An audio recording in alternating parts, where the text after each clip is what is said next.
V súčasnosti nútite ľudí bojovať, pretože nemáte dostatok vojakov, mladých ľudí.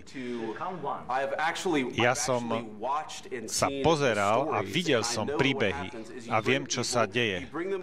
Ľudí vediete do vojny na základe propagandy. Súhlasíte s tým, pán prezident, že máte problémy s náborom ľudí a teraz ste prišli do oválnej pracovne Spojených štátov a útočíte na administratívu, ktorá sa snaží zabrániť deštrukcii vašej krajine. Je tu veľa tém. V prvom rade, počas vojny každý má problém. Týka sa to i vás. Je medzi vami oceán a necítite to možno teraz, ale pocítite to nebezpečenstvo. Buďte radi. Nehovorte nám, čo my máme riešiť. Nehovorte nám, čo máme my cítiť. Vy nie ste v pozícii, aby ste to diktovali. Vy nie ste v pozícii, aby ste diktovali nám, čo máme my cítiť. Budete cítiť vplyv. My sa budeme cítiť veľmi dobre, budeme sa cítiť veľmi silní. V súčasnosti nie ste vo veľmi dobrej pozícii. Umožnili ste tomu, že budete v zlej pozícii. Vy nie ste v dobrej pozícii. Nemáte karty v rukách teraz. S nami budete môcť mať karty. Pán prezident, hazardujete so životmi miliónov ľudí. Hazardujete s treťou svetovou vojnou. Pohrávate sa s tým, že môže dôjsť k tretej svetovej vojne. A to nerešpektuje našu krajinu. Nerešpektuje to túto krajinu. Povedali ste ďakujem aspoň raz počas tohto celého stretnutia. Povedali ste ďakujem, išli ste do Pensylvánie a tam ste robili kampaň pre opozíciu a tam ste vyjadrili ste vďaku voči prezidentovi, ktorý sa snaží zachrániť vašu krajinu? Prosím, pokiaľ budete veľmi nahlas hovoriť. Nehovorí nahlas, on nehovorí nahlas.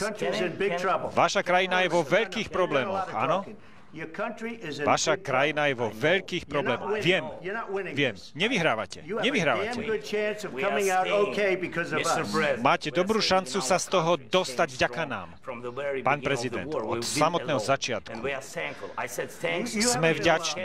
Boli sme sami od začiatku. Neboli ste sami. My sme vám dali, vďaka hlúpemu prezidentovi, ktorého sme mali, sme vám dali 350 miliárd dolárov.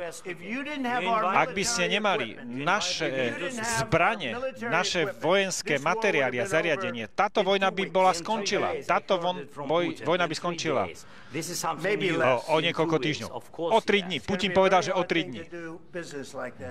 Veľmi ťažké bude sa dohodnúť pri tomto. Musíte byť vďační. Nemáte karty v rukách. Vaši ľudia zomierajú. Počúvajte. Nemáte dostatok vojakov. Do pekla bolo by dobre skončiť túto vojnu. A hovoríte, nechcem prímerie. Pozrite sa na to. Pokiaľ dosiahnete prímerie teraz, hovorím vám, zoberte to, aby prestali lietať guľky. Ja chcem, a vy hovoríte, že nechcete prímerie? Rýchlejšie môžete dosiahnuť prímerie, než koniec vojny. Čo to znamená? Chlapík Biden, ktorý nie je veľmi inteligentný. A Obama, ten vám tiež dal. Ja som vám dal javeliny, aby ste mohli na tieto tanky zaútočiť. A Obama vám čo dal? Plachty a Biden javelin. Musíte byť vďačnejší, pretože nemáte karty. S nami budete mať karty v rukách, ale bez nás nebudete mať žiadne karty v rukách. Čo pokiaľ Rusko poruší prímerie? Ako budete reagovať? A čo ak? Čokoľvek. Keď vám padne bomba teraz na hlavu? Ja neviem. Porušili ho pri Bidenovi, pretože Biden ich nerešpektoval. Nerešpektovali Bidena, nerešpektovali Obamu, ale rešpektujú mňa. Putin toho zažil so mnou veľmi veľa. Zažil pri mne hon na čarodejnice. Pamätáte si, čo všetko sa stalo. Potom prišiel podvod s Joeom Bidenom a Hillary Clintonovou. Bol to podvod zo strany demokratov a on to musel zažiť.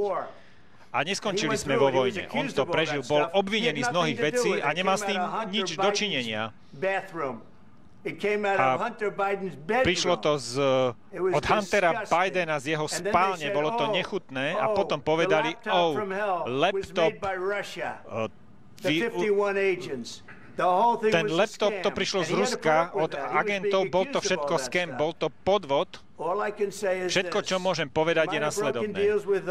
Možno porušil dohody pri Obamovi a pri Bushovi a možno áno, možno nie, ja neviem, ale pri mne žiadne dohody neporušil. Chce sa dohodnúť. So mnou sa chce dohodnúť. Problém je, že podľa mňa treba byť tvrdým a bez Spojených štátov to nie je možné. Vy ste veľmi hrdí, ale buď sa dohodnete, alebo my odídeme. A budete musieť bojovať sami. Ale nemáte karty. Potom, čo podpíšeme túto dohodu, budete vo veľa lepšej pozícii. Ale musíte byť vďační. Nie ste vďační a to nie je pekné. V poriadku. Myslím, že sme toho videli dosť. Čo si myslíte? Uvidíme, čo sa nám podarí dosiahnuť.